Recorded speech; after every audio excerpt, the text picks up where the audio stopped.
Before we begin with the video, I just wanted to say that I put a lot of time and effort into this one, so if you wouldn't mind leaving me a like and subscribing, that would mean the world to me.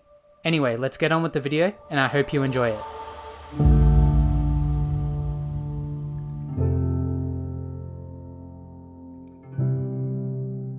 About 40 hours into Red Dead Redemption 2, Arthur heads back to Shady Belle after being shipwrecked on Guarma.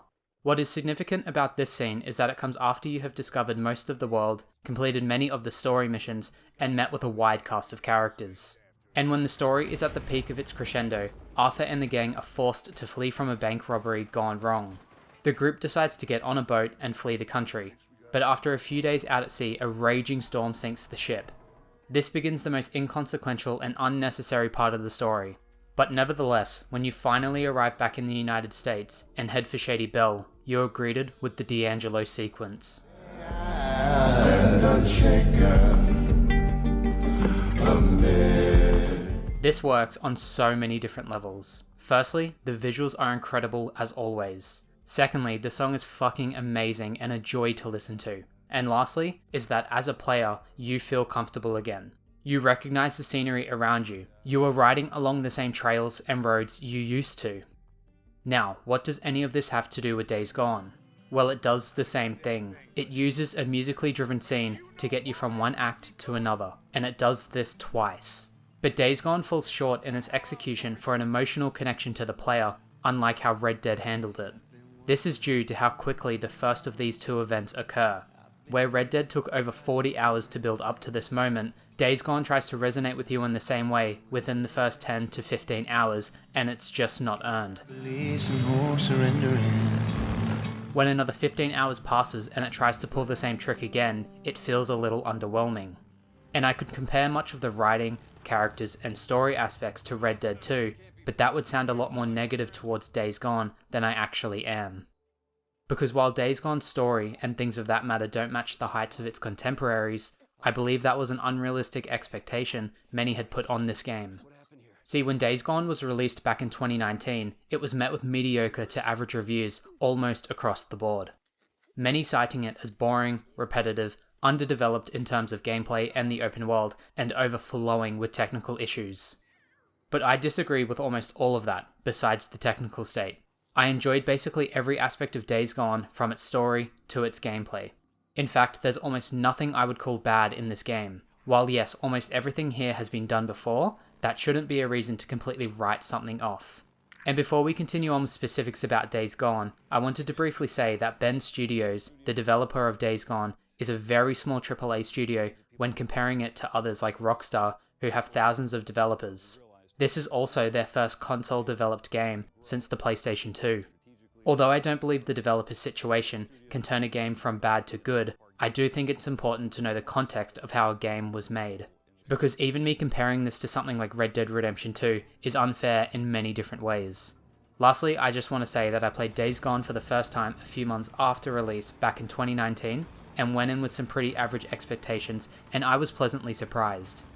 Now that a PlayStation 5 patch has come out allowing for a 60 FPS experience, and the PC version is right around the corner, I thought this would be a great time to go back and review this overlooked and underappreciated gem. Don't leave me out here, man. Do it. Do it! You goddamn liar! Do it.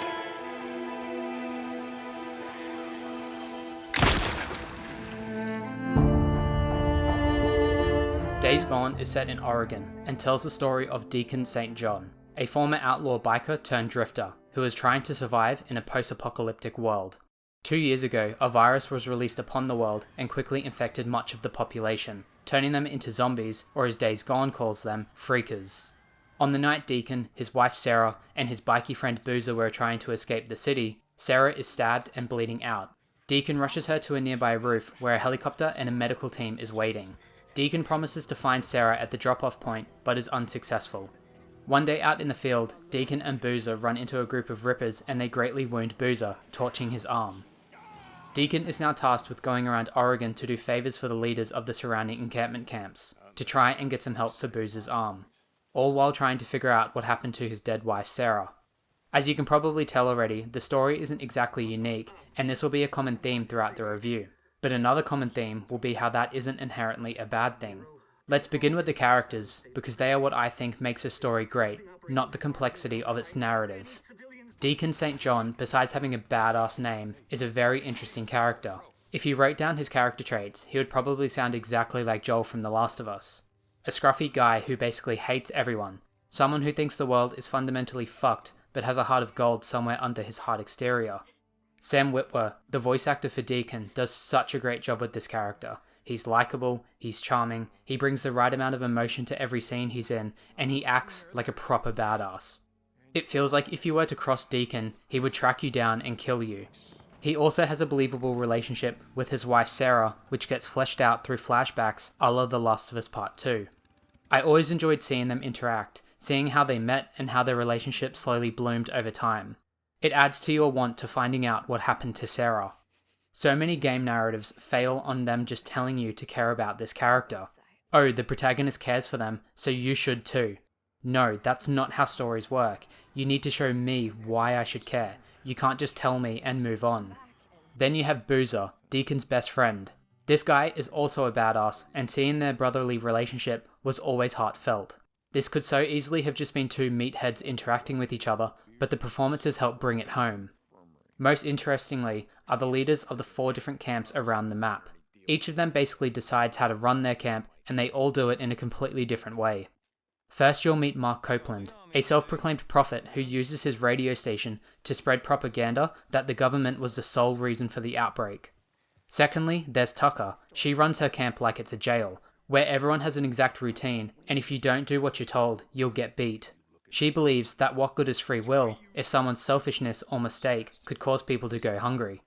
Next is Iron Mike, a pacifist who detests violence and will make treaty with rival gangs before attacking them, even if this causes people around him harm. Then lastly is the Colonel, a deeply religious man who thinks God intentionally released the virus causing the downfall of humanity. And all these characters are interesting and engaging. Some have much more to do than others, but it's fascinating seeing these different ideologies and how people cling to things to survive. Now, I don't think this story is a masterpiece or anything, but it's much better than just average, and it has a logical progression of events. The characters help elevate what is a pretty standard plot, and I love that about the game. What I would say the biggest downside of the story is that it goes on for a couple hours longer than it should have. Much like the Guarma section in Red Dead, Days Gone follows the same fate. The story is building up to a mighty crescendo. You've waited 40 hours to get to this point. Just before the final nail can hit the coffin, it derails and crashes. You are now tasked with rebuilding everything for a few hours to reset and do it all over again. The reason why this is so egregious is because it doesn't change anything. If you just cut those last few hours and didn't have the story derail, it would have ended at the exact same conclusion. Whenever a game developer does this, I always mark it down to them thinking their game is too short. But it's almost never the case, because this artificially bloats the length of their game. It's doubly sad because this happens right at the end, which could leave many with a bad taste in their mouth. But besides that, I think the story is very good, and if you go in with the right expectations, I think you'll be pleasantly surprised with what it has to say and how it says it. Okay, stop me if you've heard this before. Days Gone is an open-world, third-person action survival adventure game. There are side missions to do that'll take you around the map, collectibles to find, enemy camps to clear out, freaking nests to burn out, neuro research sites to clear out and unlock. Much like the story, you've seen most of this before, but this open world is actually one of the more memorable ones. Let's start with the map itself. It's actually pretty small. By the end of the game, you'll be able to ride across the entire area in no more than 5 minutes. But as many people would see this as a negative, I'm the exact opposite. I much prefer the smaller worlds, because the area starts to mean something to you. You'll be travelling along the same roads many times over. You'll go back to the locations you've been to and remember what went down there. I like creating my own landmarks in the world and slowly over time just remembering what everything looks like and building a connection with it. Exploring the world is also quite relaxing. The sound of nature is ever present. Whenever you're near a waterfall, you'll hear the waters crashing against the rocks. You'll hear the insects singing at nighttime. Something I think doesn't get brought up enough about games is the score, and Days Gone has a damn good one. Many of the tracks are quite mellow and soft. and when you're lucky enough for one of them to be playing while you're riding around, adds to the relaxing sense of exploration. Visually, the game looks quite striking as well, particularly with the open world details and effects. Things like lighting and rain effects really sell the atmosphere at night, while the warmth of the sun in the morning makes the world feel inviting. I also love the blue colour palette that is across most of the sceneries. It helps to add a cohesion between locations. When you're out in the open world, you're not being bombarded with map markers like you are in other open world games. Here I would typically have no more than 2 or 3 quests available at a time, and only a handful of side activities to do. You have your standard clear out the enemy camps around the map, but they're not all created equal.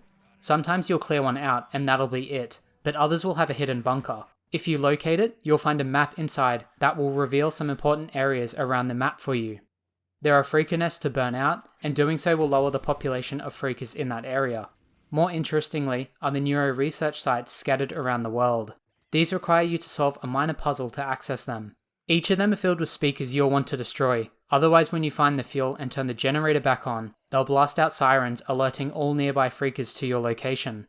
Inside these neuro checkpoints are injectors, which are used to either upgrade your health, stamina, or focus, the latter being used to slow down time during combat. The key feature of Days Gone and what was used to market the game is the visually and mechanically interesting horde battles. These are massive clusters of freakers that can range anywhere between 20 in the early game and a couple hundred by the end. While these were a technical mess at the launch of Days Gone, they've all been fixed on PS5 and hold a rock solid 60 FPS. I love these horde fights, and I don't think I've ever seen anything like this in a game. Some of the later ones are massive in scope and require a lot of planning in order to succeed, because you can easily get overwhelmed and killed in a second, or with one wrong step. Besides these just looking incredible, with hundreds of freakers running over each other, they also achieve a sense of tension and danger that much of the open world is actually missing. I don't think I died in combat throughout the whole game, except for the hordes, and I really appreciate the challenge some of these bring. My one criticism with them is that there are 40 hordes throughout the world, but the campaign only really gets you to clear out 2 or 3, and they have obviously had so much more work put into their environments than the others. I really wish the campaign focused a little bit more on the horde battles, considering they were such a big part of marketing and a standout feature in gameplay. Everything you do in the open world will give you credits and reputation at the encampment in that region. Credits are Days Gone's form of currency and are used to buy new guns, upgrade your bike, and replenish supplies, while reputation level determines what is unlocked for you to buy. Certain encampments will focus on either bike upgrades or gun upgrades, so you have a bit of a choice to make. Do you want combat to be easier or traversing the open world to go smoother? It's a fun little minigame to play at the beginning, but ultimately becomes redundant by the midway point. The other role these encampments play is distributing the majority of the main missions and side quests to you. While many said the mission design was repetitive and boring, I thought the exact opposite. See, I actually love the mission design here, albeit the range isn't exactly vast. Many missions, you'll either be clearing out an enemy camp, chasing down an enemy on your bike, rescuing someone from either freakers or marauders, or sneaking around Nero soldiers. While that's most of the mission variety, it isn't all of them. You of course have the main missions, which tend to add a lot more interesting scenarios. But like I said a moment ago, I love the mission design because nothing feels like a side mission, and even though many of the encampment jobs you'll be doing are just that.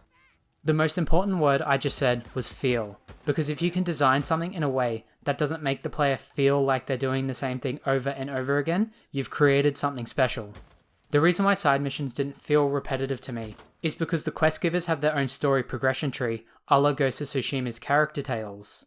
By designing side missions this way, it helps to hide any repetition or the feeling of unimportance, because every side mission I complete for someone is progressing their storyline. I feel like I'm doing a favor for a friend, instead of just finding some random NPC out in the open world and completing some arbitrary mission for them.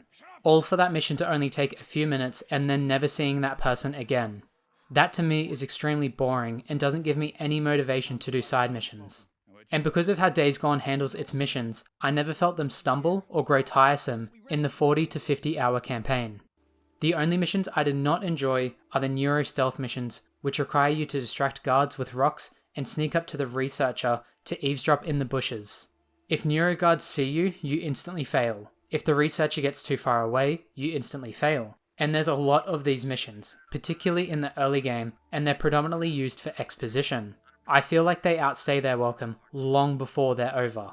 The worst part of the open world stuff is that despite your actions, everything feels quite static and unchanging. No matter how many camps you clear out, hordes you kill, and freaker nests you destroy, you'll still be ambushed while riding around. You'll still see freakers roaming the roads. Perhaps this is more of a criticism towards the open world genre rather than Days Gone, but I wish by me clearing out the map, the encampments and my allies would go out into the world themselves and clean it up or put up additional campsites. Something that would give the feeling of world progression rather than a map marker being ticked off or a quest completion screen. Nevertheless, this open world is good shit. I enjoyed almost everything it had to offer. I hope in the sequel they take the encampment idea and build upon it, because I love the idea of different factions out in the world. Perhaps even let us build up encampments and allow for some extra customization there. I think that would add some very interesting dynamic to progression. Gameplay in Days Gone can easily be broken down into 3 parts: survival elements, melee combat, and traditional third-person shooting, all of which have their own unique skill tree. Nothing here will surprise you, but once again, that's not a negative, because I'm of the mindset that Days Gone has a very functional combat system. Let's start with survival elements, as everything has been built to revolve around that. For anyone unaware, survival elements include things like resource management, crafting, health and stamina management, a day-night cycle, and so on. The primary feature in Days Gone regarding survival is with Deacon's motorbike. Like I mentioned earlier, throughout the game as you level up with an encampment, you'll be able to upgrade your bike. These include things like new engines for higher max speeds, ammo bags to store additional ammunition, tyres for better traction, NOS to go faster, and many more. But out in the open world, your bike requires fuel to ride, and will also take damage as you collide with the environment and enemies. So quite often, you'll need to scrounge around the environment looking for fuel to fill up your bike, or scrap metal to repair it. Many saw this as a chore to do, and required way too much of your time, but I actually think it's tuned very well. But perhaps they made it a little bit more forgiving after launch. It forces you to explore the environment, plan your journey to your next destination, and ride carefully, as a single collision in the early game can basically break your bike, and you can only ride for a few minutes without running out of fuel. While that sounds a little ridiculous, the play area at the beginning is not that big, so it's not too unforgiving. And by the end game, you barely need to worry about your bike at all, since you can ride across the entire map without even being close to running out of fuel, and it can withstand many more hits. The ability to fast travel also makes this easier. While it does consume fuel to do this, when you get enough credits, you can easily just fast travel to a camp, pay for fuel, and then fast travel again, which cuts out much of the time looking for fuel. And to be honest, I only ran out of fuel once or twice in my entire playthrough. So that's the bike done. I really like it. I think it's a lot of fun to take care of and customize it, and it also feels great to ride around. Okay, so melee combat. I've got to be honest and say this was my least favorite aspect of gameplay. It felt really easy and unsatisfying to mow down enemies this way, while your boot knife also does a ridiculously small amount of damage. That's because you can pick up melee weapons like bats and planks of wood and upgrade them to do more damage. But there's also only one attack for melee weapons, so you'll just be spamming the R2 button and it will never change. Perhaps if they added a heavy attack it would give more variety, but it never really clicked with me. Then there's stealthing, which is pretty standard stuff. You can crouch, which causes you to make less noise, so you can sneak up behind enemies and instantly kill them. This tends to be really easy because the enemy AI is really dumb here, so you can walk into a camp and stealth kill everyone without any trouble.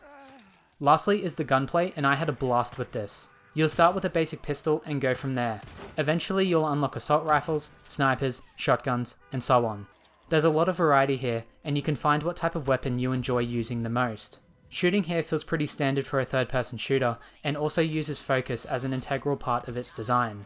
Focus allows you to slow down time to easily get hits on enemies. This is very useful against freakers as they are quite unpredictable with their movement. They will swiftly move their heads from left and right, making it hard to get a headshot on them. I've also heard these weapons called floaty and awkward to use, but I think that's intentional. For starters, most of the automatic weapons feel awful to use if you do not burst fire them.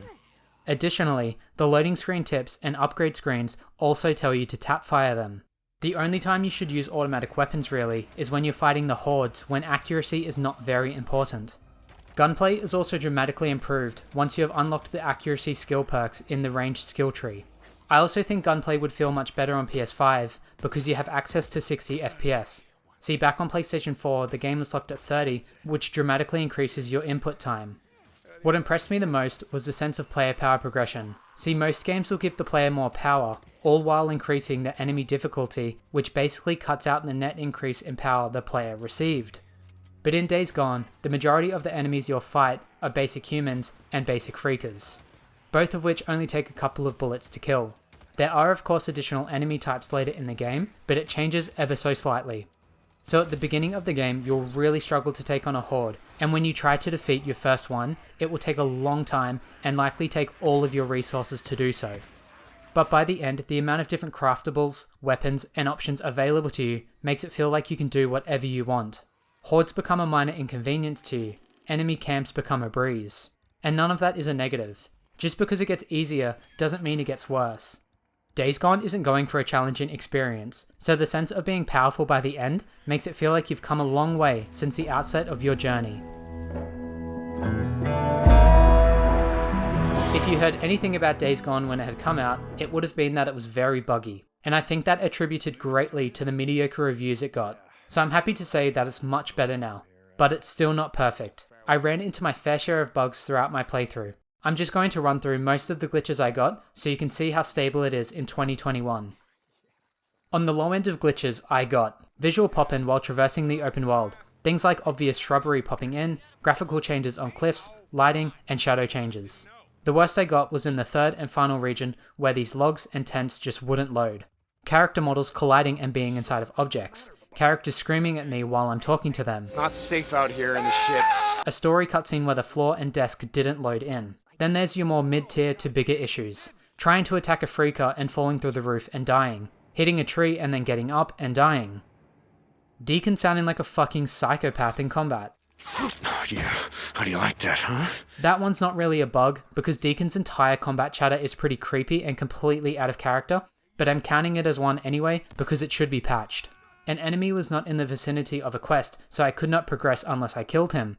I had to reload a save to get him to spawn. Frame rate dips and hitching while traversing the open world. This would always happen in specific spots, until the final region where it became a lot more common.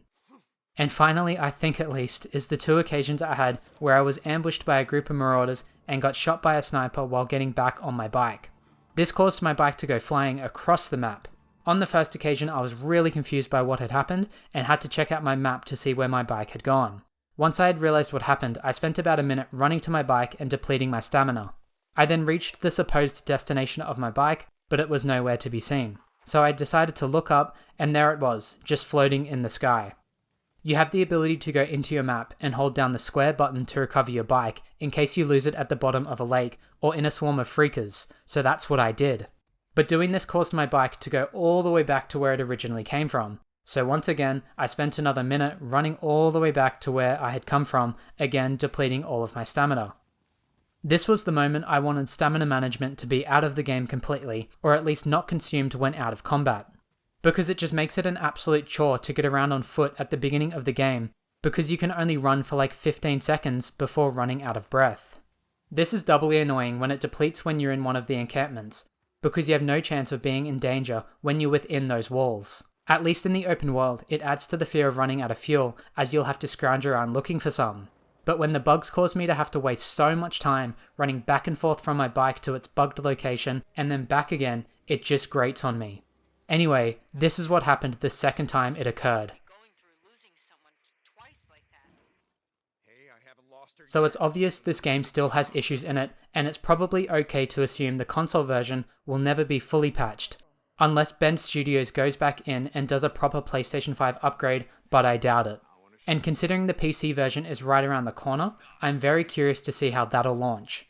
On top of an extremely buggy launch back in 2019, and Horizon Zero Dawn releasing as a mess on PC late last year, I would put my money on Days Gone being broken on PC as well. It probably sounded like I just roasted this game for the last few minutes, but I actually find the technical state of this game quite charming. I know it's a weird word to use, but it's like the equivalent of a campy horror film that you really enjoy. Like, you know it's not good, and definitely isn't the intended vision of the creatives, but almost every time a bug happened, I laughed and got some sort of enjoyment out of it. The only real problems are the actual quest-breaking bugs and performance dips that are annoying and noticeable, but I can easily overlook them. I wonder how much of the technical state of this game is improved by having a pretty solid 60 FPS, because dips from 60 are much less noticeable and forgivable than dips from 30, which cause major slowdown and feel horrible to play. So that wraps this section up. It's much better than it was at launch, but it's still quite buggy. How do you like that, huh? I would say much of this review has been pretty apologetic, but that's because I feel this game got an unfair assessment at launch. Yes, it came out buggy, and reviewers cannot be asked to put them aside for their review scores. You can only review what is playable at the time you are reviewing it. But in 2021, especially on PlayStation 5 with 60 FPS, Days Gone is well and truly above the 6.5 IGN gave it, or the 71 it holds on Metacritic. This deserves at least an 8 out of 10 for its engrossing open world that is a joy to explore, engaging and believable characters, progressive gameplay, and giant freaker hordes. While it doesn't stick the landing on everything, it does get the things right that it was trying to achieve. And I enjoy a lot of the smaller aspects of the game that made it stand out for me. I enjoy the survival elements. Riding and taking care of your bike is almost as incredible as washing and riding your horse in Red Dead 2. Deacon is a fantastic protagonist, and I can't wait to see where he goes in the future, but they have to get rid of his psychotic screaming in combat. His relationship with Sarah was a blast to explore and learn about, and my boy Lewis even has the damn credit song.